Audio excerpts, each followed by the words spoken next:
Devinez de qui je vais parler aujourd'hui. Son nom commence par la lettre B, se termine par Heure, il a 20 ou 21 ans et son nom est associé au PSG depuis quelques temps. Il y aura deux réponses possibles, celle de l'élite, celle de la plèbe. La plèbe dira Baker, les amoureux du football vomiront et l'élite rassurera tout le monde en disant Brenner. Qui ne connaît pas Brenner? Qui ne connaît pas cet attaquant brésilien tout juste de 21 ans, qui a un potentiel monstrueux de 4 étoiles et demie sur Football Manager, qui a marqué 24 buts en 56 matchs avec Sao Paulo, qui était un coéquipier de Paulinho lors de la Coupe du Monde U17 en 2017, les deux ont terminé co-meilleurs buteurs de leur sélection d'ailleurs, qui ne connaît pas le joueur que la presse européenne annonçait proche du PSG il y a un peu plus d'un mois.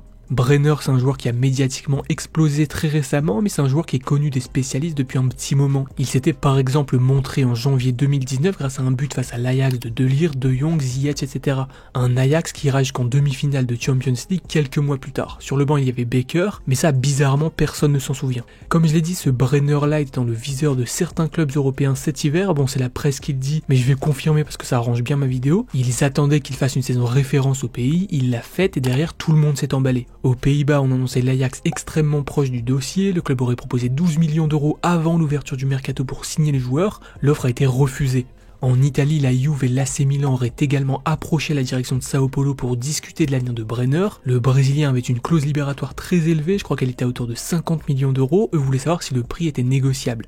Bon, en France, on a survolé le sujet sans trop y croire, je n'ai rien trouvé de très intéressant dans la presse française. Par contre, en fouillant un peu ailleurs, je me suis rendu compte que l'agent de Brenner connaissait bien Leonardo. Chaque directeur sportif a son réseau, et à première vue, dans le réseau de Leonardo, il y a l'agent de Brenner. Son agent, c'est l'agent de Marquinhos, que Léo a fait venir en 2013, c'est l'agent de Matheus Cunha, de Reinier, de Dodo, bref, c'est l'agent de pas mal de joueurs annoncés proches du PSG sous Leonardo. Il représente Oscar également, ça n'a aucun rapport avec la vidéo, mais si un média balance aujourd'hui que Leonardo veut Oscar, il aura peut-être 6 mois voire 1 an d'avance sur les autres, avec un peu de chat, ça se tente. Si certains ont l'habitude d'intercepter mes quelques tweets matinaux sur le championnat brésilien, sur le football sud-américain en général, ce n'est malheureusement pas le cas de tout le monde. Ces tweets sont souvent supprimés dans la journée, mais ceux qui ont pu les lire ces dernières semaines savent qu'en MLS, le FC Cincinnati cherche un attaquant. Ils le savent parce que j'en avais parlé pour Lincoln, l'ex-attaquant de Flamengo qui est aujourd'hui au Japon, dans le club proche du FC Barcelone, le Vissel Kobe.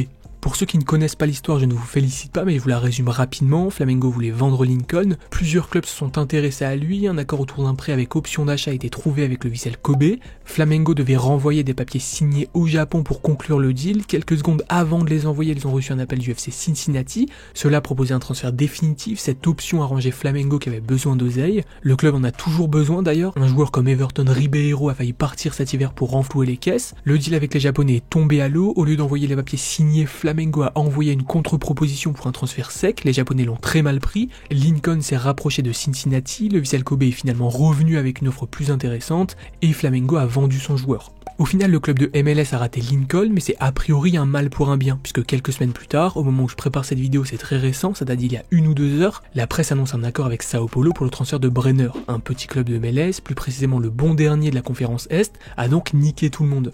On l'a pris pour un débile quand il visait Lincoln, Flamengo s'est servi de lui pour faire grimper les enchères. Après ça, certains ont dû lui proposer leurs indésirables en espérant un chèque, mais lui repart avec un accord démoniaque et un joueur ultra coté. Il repart avec Brenner, mine de rien un nom qui compte sur le continent, qui est connu en Europe et qui fera parler du FC Cincinnati, qui en fait déjà parler sans que le transfert soit officiel. Et apparemment, dans le deal, il gratte surtout un accord avec l'académie du club brésilien pour, à terme, récupérer des joueurs formés à Sao Paulo.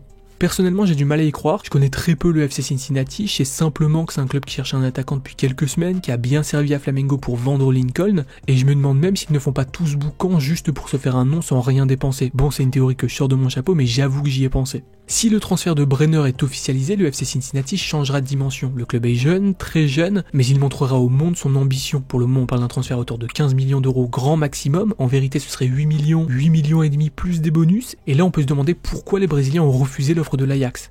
Ce n'est pas pour vanter mes tweets matinaux et éphémères, cependant j'avais également parlé de Sao Paulo et de sa situation financière à un moment donné. De mémoire, c'était pour dire que Rogério Ceni était ciblé et que les Dani Alves, Juan Fran, etc. ne seraient pas retenus en cas d'offre. Le club ne pouvait plus assumer leur salaire et les vendre aurait pu soulager la direction. En gros, ça fait quelques semaines qu'on sait que c'est la merde à Sao Paulo. Le club a sûrement retenu Brenner cet hiver pour se garder une chance dans la course au titre. Aujourd'hui, c'est mort. L'entraîneur et le directeur sportif sont partis et apparemment le FC Cincinnati rôdait dans le coin au beau moment. Ils ont saisi une opportunité qui ne se représenterait plus, à voir si le transfert est confirmé, mais j'avoue que j'ai encore du mal à y croire.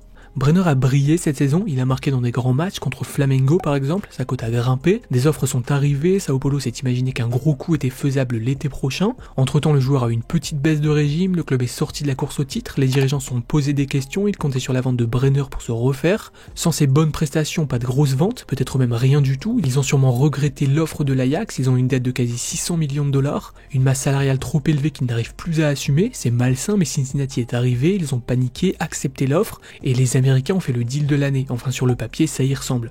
Sao Paulo devait récupérer de l'oseille pour payer les salaires de ses joueurs, c'est fait. Pour l'avenir, comme je le disais sur Twitter, en cas d'offre, Dani Alves et Juan Fran partiront, Hernanes a un gros salaire également, mais le club pense pouvoir le convaincre de renégocier à la baisse. Ensuite, Brenner devrait filer en MLS, on peut le regretter, perso je m'en fous un peu, j'aime bien le joueur, j'aurais aimé le voir en Europe, mais la vie en a décidé autrement, et je l'accepte.